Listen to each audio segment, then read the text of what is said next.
Shalom, Bapak Ibu, Saudara-saudari, jemaat sekalian. Salam sejahtera dalam kasih Tuhan Yesus Kristus. Majelis Jemaat GKI Batang Pambelum mengucapkan selamat ulang tahun kelahiran dan selamat ulang tahun pernikahan. Bagi jemaat yang ingin menyerahkan persembahannya bisa mengantarkannya ke Gereja Batang Pambelum pada hari ini mulai pukul 10 sampai pukul 12 waktu Indonesia Barat, atau melalui rekening Gereja Batang Pambelum. Pada hari ini Minggu 21 Juni 2020 kita masih melaksanakan ibadah di rumah masing-masing. Tata ibadah yang kita pergunakan adalah tata ibadah Minggu versi keluarga, dan kita dilayani oleh Pendeta Walter Supa MDiv. Untuk memulai ibadah kita siapkan diri kita dengan saat teduh. Jemaat diundang berdiri untuk menerima tahbisan ibadah. Pertolongan kita adalah dalam nama Tuhan yang menjadikan langit dan bumi, yang tetap setia untuk selama-lamanya dan tidak meninggalkan perbuatan tangannya. Kasih karunia dan damai sejahtera dari Allah Bapa kita dan dari Tuhan Yesus Kristus menyertai kamu. Amin. Hadirlah bersama kami ya Tuhan. Jemaat menyanyi dari PKJ 184, bait pertama dan kedua. Nama Yesus termulia.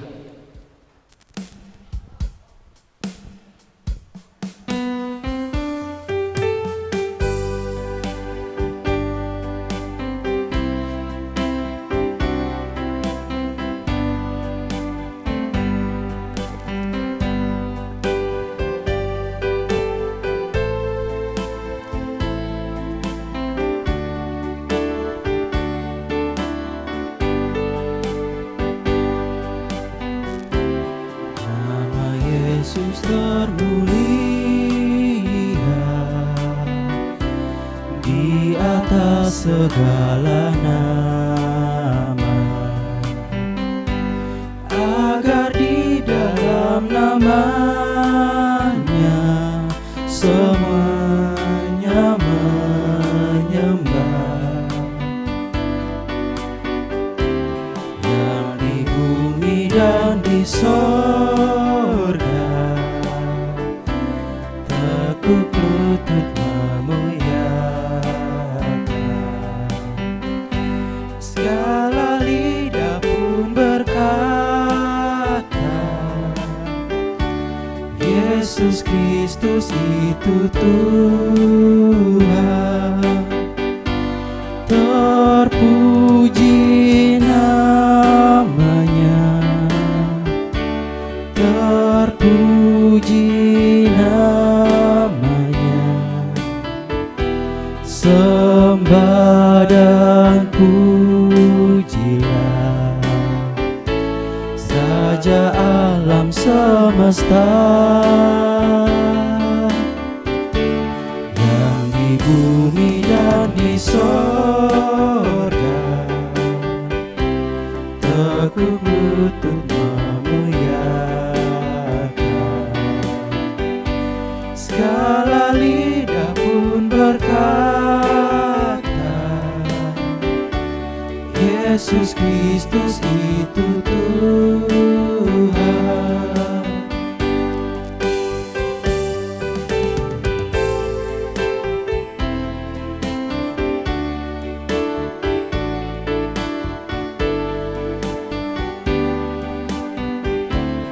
Masih banyak manusia yang tak mengenal nama-Mu. Suruh hamba yang setia kerja dan bertekun.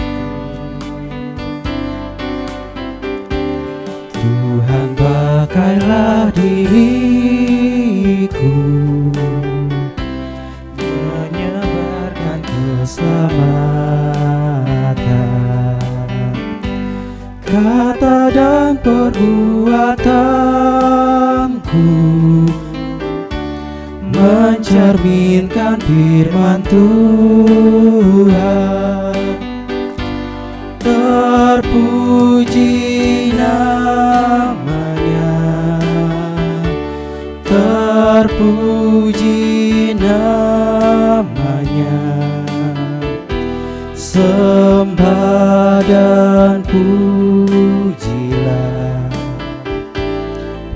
Raja alam semesta. Tuhan, pakailah diriku menyebarkan keselamatan, kata dan perbuatanku mencerminkan firman Tuhan.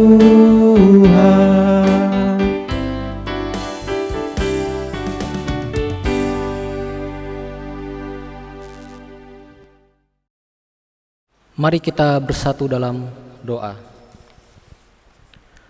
Ya Allah Bapa kami yang bertahta di dalam kerajaan sorga, saat ini kami datang ke hadirat-Mu yang kudus dan mengucap syukur atas berkat penyertaan kasih dan kemurahan Tuhan yang Tuhan nyatakan dalam hidup kami.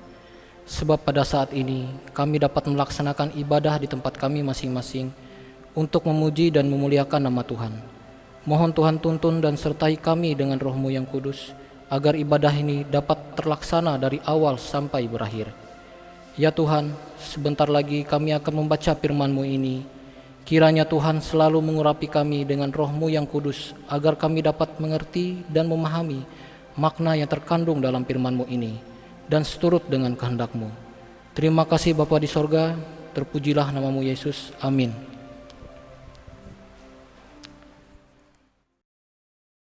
Pembacaan Alkitab kita untuk hari ini diambil dari Kejadian 22 ayat 1 sampai 14.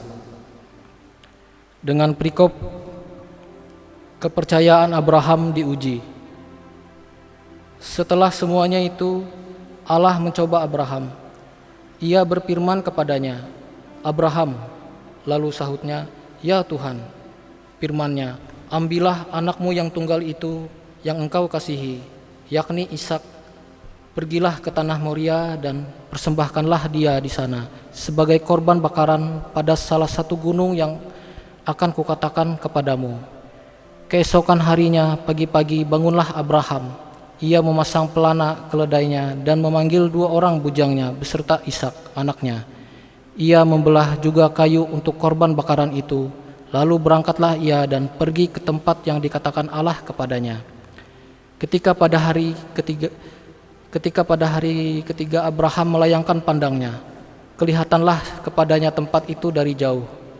Kata Abraham kepada kedua bujangnya itu, "Tinggallah kamu di sini dengan keledai ini. Aku beserta anak ini akan pergi ke sana. Kami akan sembahyang. Sesudah itu kami kembali kepadamu." Lalu Abraham mengambil kayu untuk korban bakaran itu dan memikulkannya ke atas bahu Ishak anaknya. Sedang di tangannya dibawanya api dan pisau. Demikianlah keduanya berjalan bersama-sama. Lalu berkatalah Ishak kepada Abraham ayahnya, "Bapa." Sahut Abraham, "Ya anakku." Bertanyalah ia, "Di sini sudah ada api dan kayu, tetapi di manakah anak domba untuk korban bakaran itu?" Sahut Abraham, "Allah yang akan menyediakan anak domba untuk korban bakaran baginya, anakku." Demikianlah keduanya berjalan bersama-sama. Sampailah mereka ke tempat yang dikatakan Allah kepadanya. Lalu Abraham mendirikan mezbah di situ. Disusunyalah kayu, diikatnya Ishak anaknya itu, dan diletakkannya di mezbah itu di atas kayu api. Sesudah itu Abraham mengulurkan tangannya, lalu mengambil pisau untuk menyembelih anaknya. Tetapi berserulah malaikat Tuhan dari langit kepadanya, "Abraham, Abraham." Sahutnya, "Ya Tuhan." Lalu ia berfirman, "Jangan bunuh anak itu dan jangan kau apa-apakan dia. Sebab telah kuketahui sekarang bahwa engkau takut akan Allah dan engkau tidak segan-segan untuk menyerahkan anakmu yang tunggal kepadaku."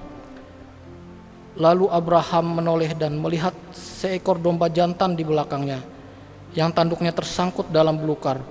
Abraham mengambil domba itu lalu mengorbankannya sebagai korban bakaran pengganti anaknya. Dan Abraham menamai tempat itu Tuhan menyediakan. Sebab itu sampai sekarang dikatakan orang, di atas gunung akan disediakan. Yang berbahagia ialah mereka yang mendengarkan firman Allah dan yang memeliharanya. Amin. Marilah kita berdiri bersama-sama dengan sekalian orang percaya dari segala masa dan tempat mengikrarkan pengakuan iman Kristen. Aku percaya kepada Allah Bapa yang Maha Kuasa, Khalik langit dan bumi, dan kepada Yesus Kristus anaknya yang tunggal Tuhan kita, yang dikandung daripada Roh Kudus, lahir dari anak darah Maria, yang menderita sengsara di bawah pemerintahan Pontius Pilatus, disalibkan, mati dan dikuburkan, turun ke dalam kerajaan maut. Pada hari yang ketiga bangkit pula dari antara orang mati, naik ke surga, duduk di sebelah kanan Allah Bapa yang Maha Kuasa. Dan dari sana Ia akan datang untuk menghakimi orang yang hidup dan yang mati. Aku percaya kepada Roh Kudus, gereja yang kudus dan am, persekutuan orang kudus, pengampunan dosa, kebangkitan tubuh, dan hidup yang kekal. Haleluya, haleluya, haleluya. Jemaat dipersilahkan duduk kembali. Sebelum kita mendengarkan renungan firman Tuhan yang disampaikan oleh Bapak Pendeta, jemaat menyanyi dari Kidung Jemaat nomor 426, bait pertama dan bait keempat. Kita harus membawa berita.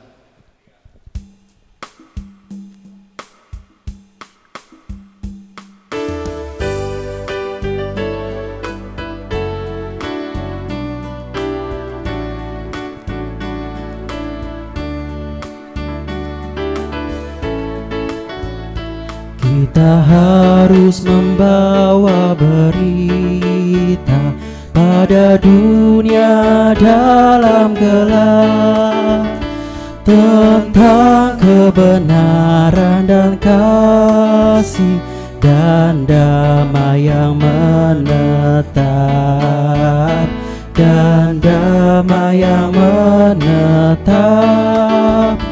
Karena gelap jadi remang pagi, dan remang jadi siang terang. Kuasa Kristus kan nyatalah, rahmani dan cemerlang.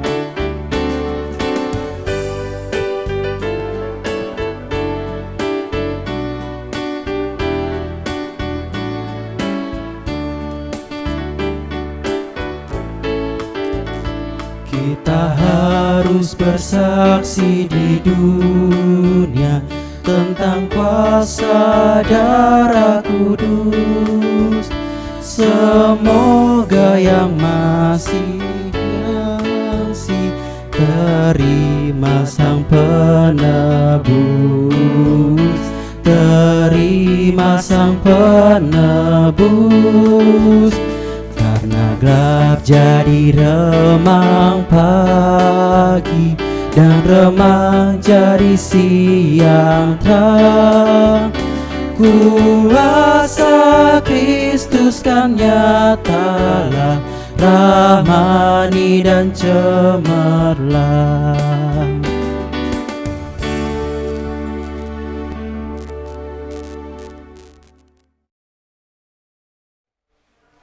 Marilah kita berdoa. Allah Bapa kami yang di sorga, yang empunya firman, sekarang kami hamba-Mu memimpin umat-Mu untuk membaca dan merenungkan firman-Mu. Kami mohon Allah Bapa di sorga mengirim Roh Kudus untuk kami semua, agar kami dapat membaca dan merenungkan firman Tuhan yang kami baca hari ini. Dan kiranya Tuhan melalui Roh Kudus-Mu berpesan kepada kami, dan pesan itu mau kami terima dari Tuhan, karena kami yakin ajaran Tuhan, pengajaran Tuhan, perintah Tuhan, firman Tuhan sangat berguna bagi kehidupan kami manusia dan umat-Mu yang percaya ini. Di dalam kuat kuasa Roh Kudus kami mohon pertolongan. Amin. Sesuai almanak gereja kita diambil dari Matius pasal 10 ayat 40 sampai 42, demikian bunyinya. Barang siapa menyambut kamu ia menyambut aku. Dan barang siapa menyambut aku, ia menyambut dia yang mengutus aku. Barang siapa menyambut seorang nabi sebagai nabi, ia menerima upah nabi. Dan barang siapa menyambut seorang benar sebagai orang benar, ia akan menerima upah orang benar. Dan barang siapa memberi air sejuk secangkir saja pun kepada salah seorang yang kecil ini padamu, sesungguhnya ia tidak akan kehilangan upahnya daripadanya. Demikian firman Tuhan. Saya buat judul atau tema, utusan Tuhan mesti disambut.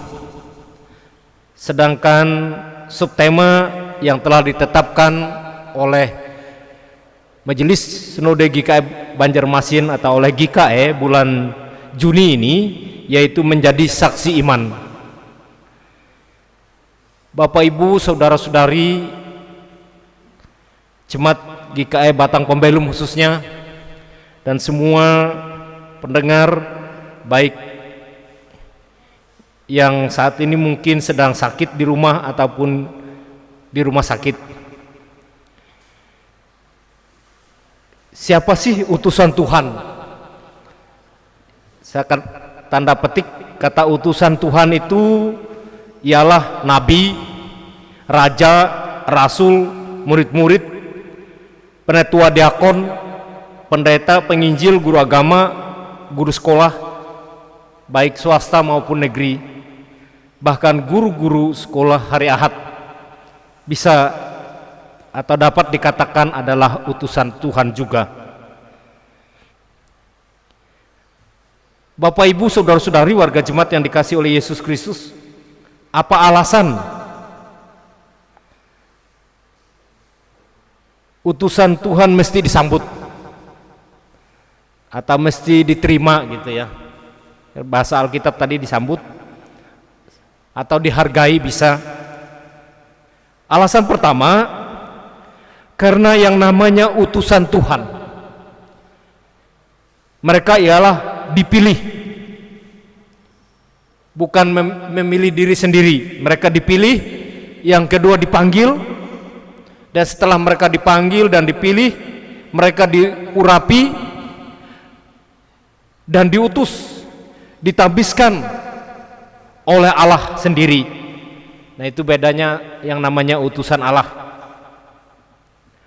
Bahkan dalam Alkitab ada beberapa di dalam Alkitab mengatakan bahwa orang telah dipilih dan dipanggil oleh Allah sejak di dalam kandungan. Misalnya Yeremia pasal 1 ayat 5. Boleh baca sendiri jemaat, Yeremia pasal 1 ayat 5, bahwa Yeremia itu sudah dipilih sejak dalam kandungan. Bahkan juga Mazmur mengatakan ada banyak orang utusan Allah itu sejak lahir gitu ya, juga telah dipilih. Mazmur 22 ayat 10. Dan para murid pun minggu lalu kita atau minggu ini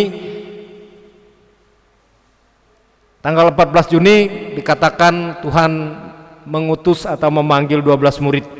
Jadi Tuhan sendiri atau Yesus sendiri yang memilih. Jadi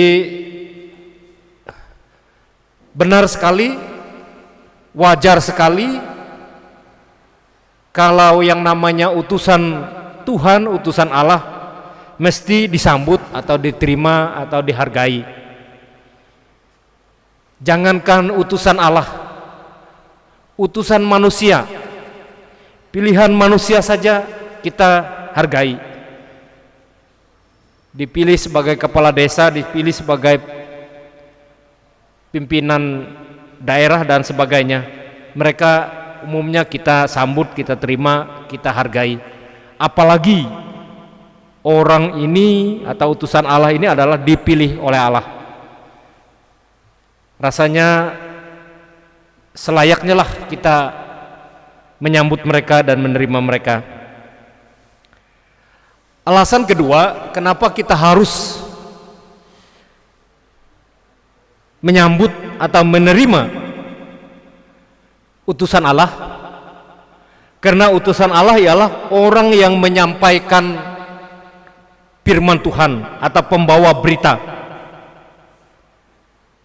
tentang keselamatan, pembawa berita tentang damai sejahtera, pembawa berita tentang surga.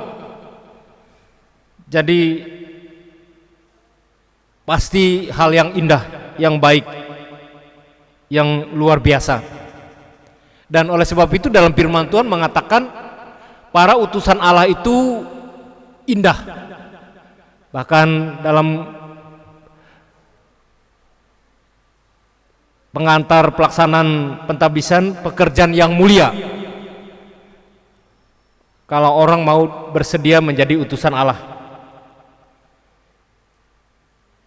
Terdapat dalam Yesaya 52 ayat 7, boleh dibaca betapa indahnya kedatangan para pemberita firman Tuhan, penyampai firman Tuhan. Roma pasal 10 ayat 15 juga sama, Paulus katakan betapa indahnya orang yang membawa berita atau utusan Tuhan. Alasan yang ketiga, kenapa kita harus menyambut dan menerima serta menghargai utusan Tuhan? Karena kita apabila menerima atau menyambut utusan Tuhan, sama artinya kita ketemu atau berjumpa dengan Yesus, atau menyambut Yesus, atau menyambut Allah itu sendiri. Bahkan juga ditambah oleh Yesus, kalau kita menyambut Nabi, ia akan menerima upah sebagai Nabi. Kalau kita menyambut orang benar, ia akan menerima upah orang benar.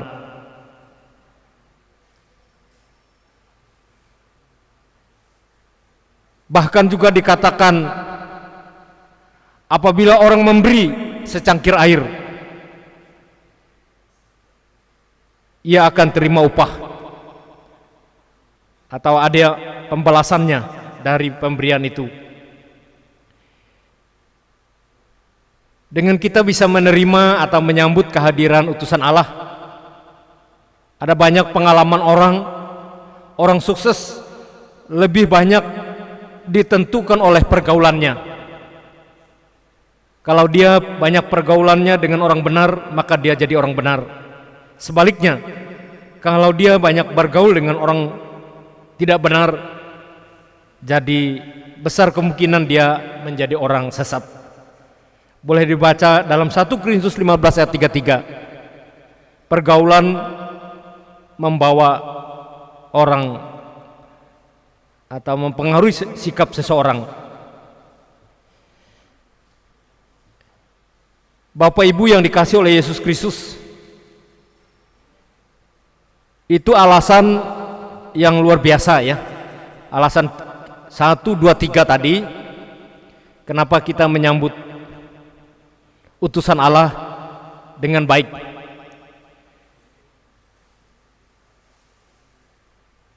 Namun Yesus juga mengatakan dalam ayat yang ke-42, utusan Allah itu juga di samping dianggap indah,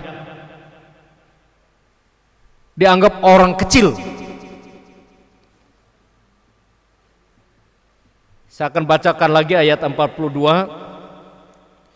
Dan barang siapa memberi air secangkir saja pun kepada seorang yang kecil ini. Jadi utusan Allah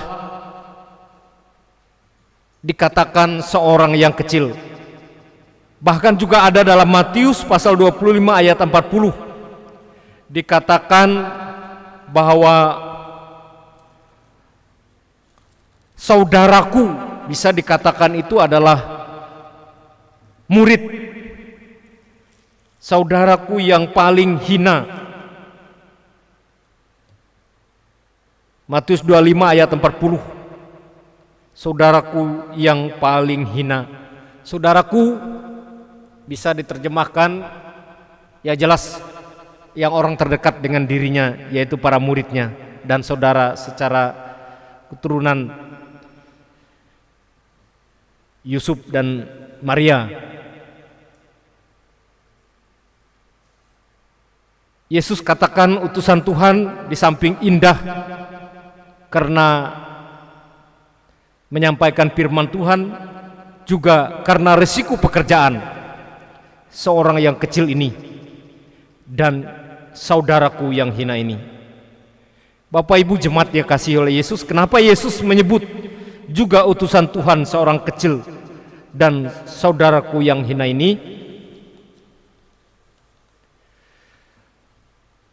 Yesus menyebut ini karena Yesus menyadari, memahami hati, pikiran, dan perasaan menurut dunia. Menurut duniawi, utusan Tuhan dipandang orang kecil. Utusan Tuhan dipandang orang hina. Tidak terlalu dipandang luar biasa bagi mereka, bagi orang-orang duniawi. Tapi orang rohaniawi pasti mereka dikagumi dan disambut dan diterima. Yesus mengatakan ini karena resiko seorang utusan Tuhan. Di dalam beberapa nas dikatakan dalam Matius pasal 10 juga ayat 16, diutus di tengah serigala. Jadi utusan Tuhan itu menjadi umpan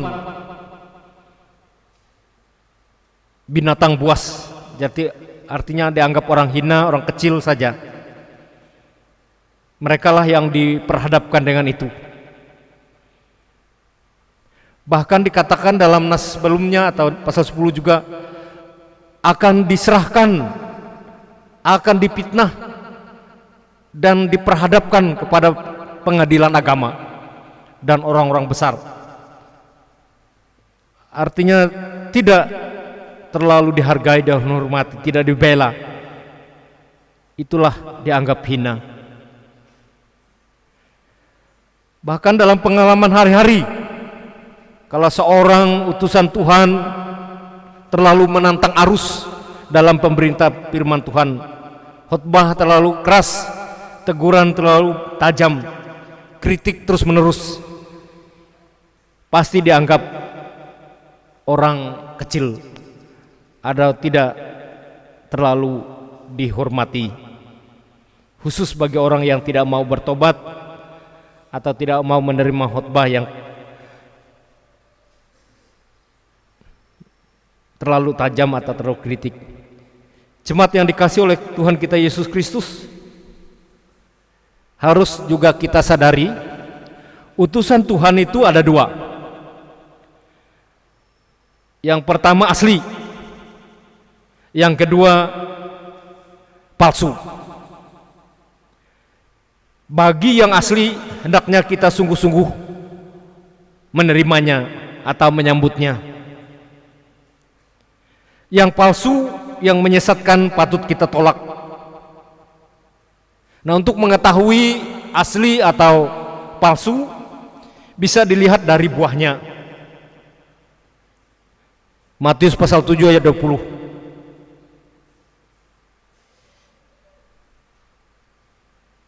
Dan di dalam Yeremia 28 ayat 5 sampai 9, bahkan ayat 15 sampai 17 ditegaskan ada nabi palsu, ada nabi yang menyesatkan yang bernama Hanaya.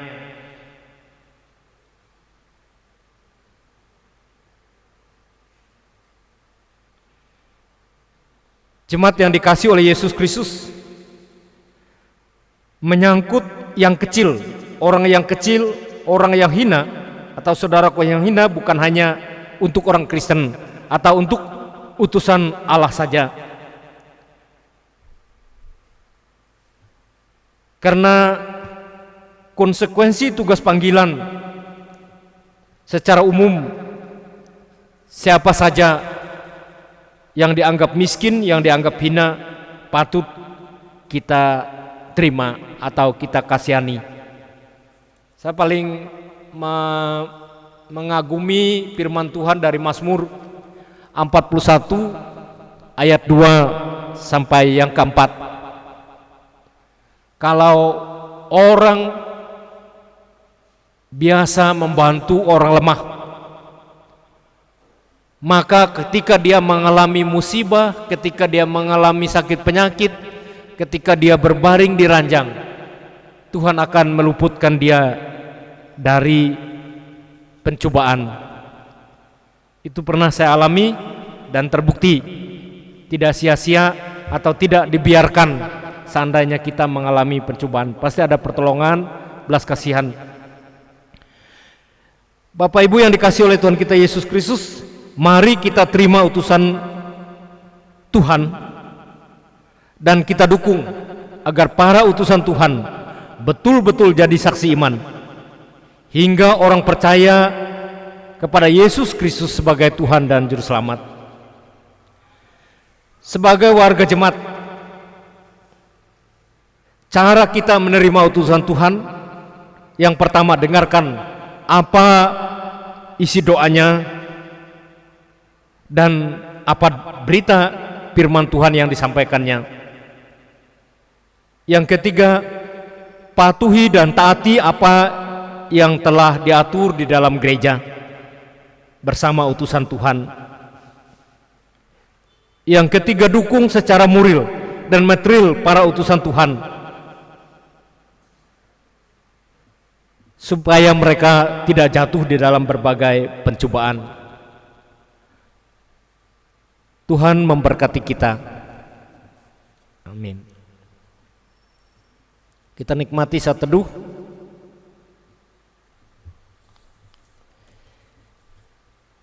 Kita berdoa, panjatkan doa sepaat.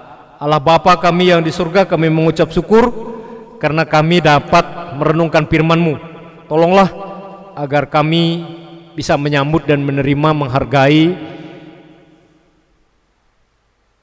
utusan Tuhan yang telah diutus, yang telah sungguh-sungguh menjalankan tugasnya melayani di tengah masyarakat, di tengah jemaat. Dan sadarkan kami bahwa apabila kami melakukan tugas mendukung kegiatan utusan Tuhan, sama saja kami juga adalah utusan Tuhan, dianggap seorang nabi juga, dianggap di orang benar. Bahkan yang kami dukung itu tidak akan sia-sia. Pemberian yang kami beri, walaupun secangkir pun yang kami dapat beri untuk utusan Tuhan, kami akan mendapat upah juga. Dan kami yakin dengan kami mendukung kegiatan utusan Tuhan, orang akan mengenal Yesus, orang akan mengakui Allah sebagai Tuhan dan Juru Selamatnya. Ya Allah Bapa, kami juga saat ini memohon Tuhan memberkati bangsa kami Indonesia, supaya bangsa kami Indonesia mampu melawan dengan mencegah, bahkan sampai menghentikan penularan corona, supaya tidak banyak warga kami menjadi korban lagi. Demikian juga sedunia, kami mohon Tuhan memberkati dan berikan daya tahan tubuh bagi kami sekalian, dan berikan kami kepatuhan untuk bisa mencegah penularan penyakit tersebut. Ya Allah Bapa kami yang di surga, kami juga mohon Tuhan memberkati seluruh gereja di dunia, agar melalui gereja Tuhan mendengarkan doa umat gerejamu dan disadarkan akan pentingnya kesehatan dan menjaga diri. Bahkan akan sadarnya kami akan mematuhi segala perintah Tuhan dan menjauhi segala larangan Tuhan. Ya Allah Bapa kami mohon kami berkati gereja Kalimantan Pengelis atau GKE dimanapun jemaatnya berada, baik di kota bahkan di desa. Kami mohon Tuhan memberkati seluruh warga jemaat GKE agar mereka tetap kuat dalam iman dan kepercayaan, dan mampu beribadah di rumah masing-masing, mau menyanyi, mau berdoa, mau membaca Alkitab, bahkan bagi yang sudah punya fasilitas mau mengikuti ibadah melalui Facebook, melalui WA atau HP yang mereka miliki. Ya Allah Bapa kami yang di surga, kami juga mohon Tuhan memberkati upaya kami memberitakan firman Tuhan. Kiranya jemaat-Mu masih mampu mempersembahkan persembahan mereka sebagai dukungan mereka agar berita firman Tuhan dapat diberitakan dan disampaikan. Bapa kami yang di surga, kami juga mohon Tuhan memberkati semua keluarga Kristen agar mereka diberikan kecukupan kebutuhan makanan dan kebutuhan yang lain. Berkatilah harta kekayaan mereka yang ada supaya bernilai, supaya menghasilkan, dan jikalau mereka mencari sesuatu, Tuhan yang sediakan. Ya Bapa, kami juga mohon Engkau memberkati janda duda yatim piatu, fakir miskin, orang terlantar, orang lanjut usia, orang sakit, baik di rumah sakit maupun di rumah masing-masing. Kasihani mereka Tuhan, jamah tubuh mereka. Datanglah Tuhan di hati mereka, pikiran mereka, supaya mereka jangan putus asa, dan kirimkan bala bantuan-Mu, pertolongan-Mu untuk mereka ya Tuhan. Inilah doa kami ya Allah, yang kami minta di dalam nama Yesus Kristus yang sudah mengajar kami berdoa. Bapa kami yang di surga, dikuduskanlah nama-Mu, datanglah kerajaan-Mu, jadilah kehendak-Mu di bumi seperti di surga. Berikanlah kami pada hari ini makanan kami yang secukupnya, dan ampunilah akan kesalahan kami seperti kami juga mengampuni orang yang bersalah kepada kami. Dan janganlah membawa kami ke dalam pencobaan, lepaskanlah kami daripada yang jahat, karena Engkaulah yang mempunyai kerajaan dan kuasa dan kemuliaan sampai selama-lamanya. Amin. Sekarang tibalah saatnya kita untuk mempersembahkan persembahan syukur kita dengan nas pengantar. Sebab jika kamu rela untuk memberi, maka pemberianmu akan diterima. Kalau pemberianmu tidak berdasarkan apa yang ada padamu, bukan berdasarkan apa yang tidak ada padamu. 2 Korintus 8 ayat 12. Mari kita bersatu dalam doa. Ya Bapa di sorga, pada saat ini kami akan mengumpulkan dan menyerahkan sedikit apa yang kami miliki untuk persembahan syukur kami. Tuhan, berkatilah persembahan syukur kami ini agar berguna bagi gereja-Mu untuk melayani sesama kami di dalam Roh-Mu yang kudus. Bapa, bersama ini kami persembahkan tubuh, jiwa, dan roh kami agar menjadi persembahan yang hidup dan berkenan di hadapan Tuhan. Terima kasih Bapa di sorga, terpujilah nama-Mu Yesus. Amin. Sementara persembahan kita kumpulkan, jemaat menyanyi dari kidung pujian Hati Sebagai Hamba.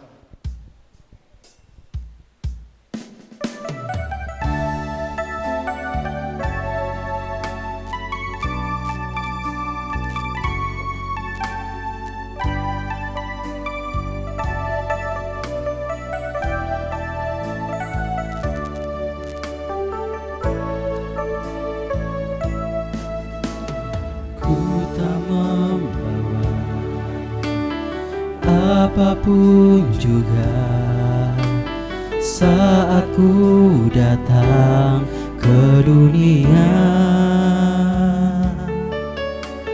ku tinggal semua pada akhirnya saat ku kembali ke surga.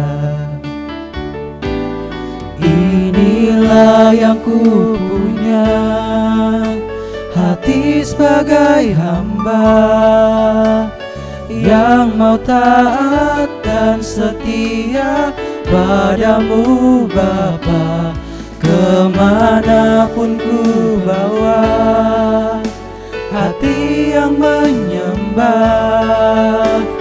dalam roh dan kebenaran sampai selamanya.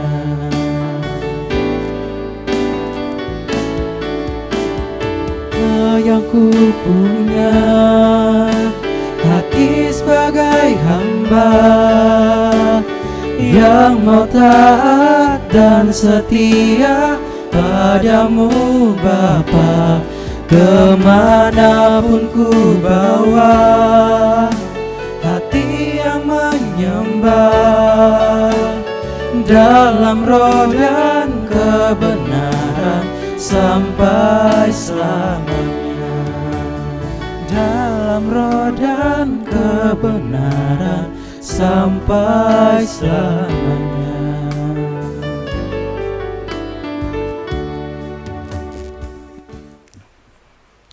Sebelum menerima berkat Tuhan yang disampaikan oleh Bapak Pendeta Walter Supa MDiv, jemaat diundang berdiri dan menyanyi dari PKJ nomor 185 bait ke-1 dan kedua, Tuhan mengutus kita.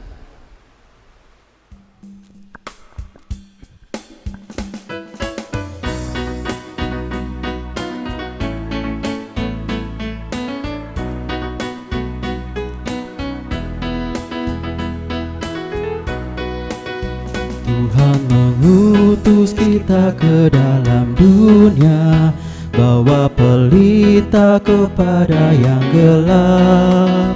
Meski dihina serta dilanda duka, harus melayani dengan sepenuh, dengan senang, dengan senang. Marilah kita melayani umatnya dengan senang, dengan senang. Berarti kita memuliakan namanya.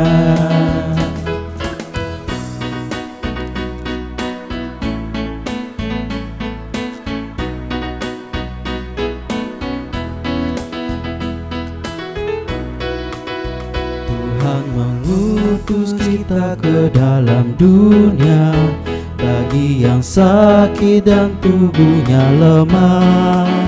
Meski dihina serta dilanda duka, harus melayani dengan sepenuh, dengan senang, dengan senang. Marilah kita melayani umatnya dengan senang, dengan senang. Berarti kita memuliakan namanya.